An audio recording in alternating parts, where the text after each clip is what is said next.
Bonjour et bienvenue à toi dans cette nouvelle vidéo en méthodologie. Aujourd'hui, je te propose une vidéo pour confectionner la meilleure fiche de révision de tous les temps qui te permettra donc de réussir tes examens. Je te conseille donc de t'abonner. Pour ce faire, nous verrons donc dans un premier temps le format de la meilleure fiche de révision, puis ce qu'elle doit contenir, ce qu'elle ne doit surtout pas contenir, les différentes étapes pour faire ta fiche et enfin nous ferons une petite évaluation pour savoir si tes fiches de révision sont au top. Tu es prêt? Alors c'est parti. Tout d'abord, il est important pour toi de choisir le bon format qui te correspond le mieux pour apprendre tes fiches de révision. Car une fiche de révision, souvent, ça ne devient qu'un petit décor, juste une jolie petite fiche avec plein de couleurs, mais qu'on ne relit jamais. Et pour éviter cela, je te propose tout d'abord de choisir quel format te correspond le mieux. Est-ce que tu travailles mieux avec une feuille très simple avec des carreaux tout simplement pour écrire tes fiches de révision? Ou est-ce que tu préfères le format cahier, comme ça tu peux le transporter partout dans un sac à main, en voyage, mais également si tu prends l'avion, la voiture?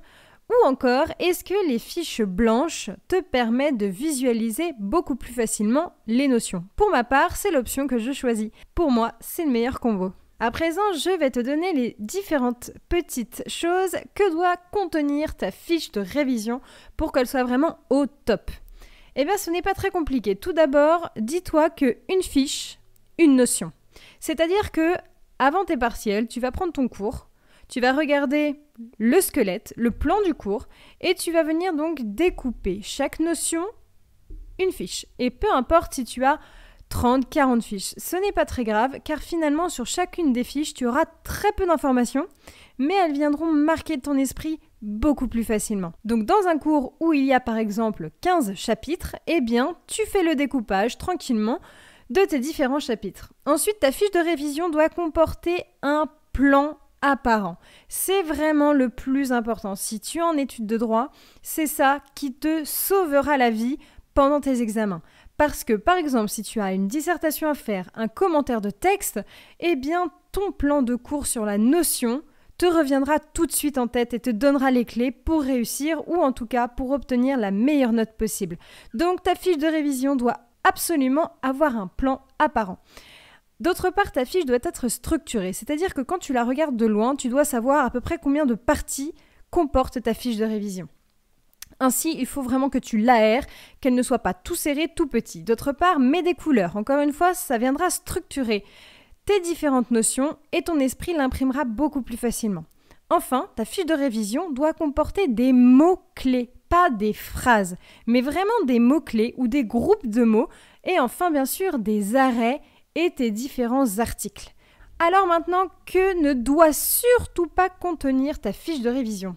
Alors on va bannir plusieurs choses ensemble. En effet, on va bannir tout d'abord l'écriture toute petite, toute serrée, qui manque d'aération. Une fiche de révision doit être agréable à regarder. Elle doit être jolie, propre et aérée pour que ton esprit puisse bien la prendre en photo et puisse la mémoriser. D'autre part, il faut que tu bannisses le trop de couleurs. En effet, on ne peut pas mettre des couleurs différentes car ton esprit sera concentré sur les différentes couleurs et tu n'arriveras pas à te souvenir de ce qui est vraiment écrit.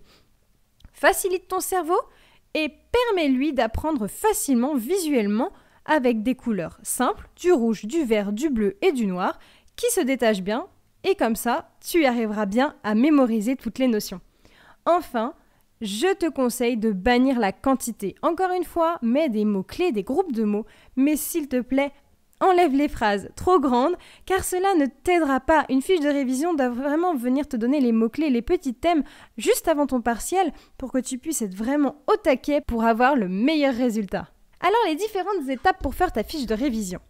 Donc c'est pas très compliqué. Dans un premier temps, tu vas écrire le squelette du cours. Quand je parle de squelette, je parle du plan finalement. C'est vraiment donc la structure, la colonne vertébrale de ton cours. Eh bien, tu l'écris sur une feuille ou bien tout simplement, tu prends le plan du cours que ton professeur t'a envoyé. Ensuite, tu divises les thèmes, les différentes notions. Encore une fois, une fiche, une notion. Ensuite, donc tri par paragraphe. C'est-à-dire que tu vas lire ton cours progressivement. Tu prends un paragraphe et tu regardes s'il est pertinent. Un petit mémo technique pour savoir si un paragraphe est pertinent dans un cours. Tu le lis et tu te dis, est-ce qu'il répond bien au titre de la partie. S'il répond, ça veut dire que c'est une notion importante, mais s'il ne répond pas vraiment, c'est que le professeur a certainement voulu étendre le cours, aller au-delà du cours, mais ce n'est pas une notion essentielle.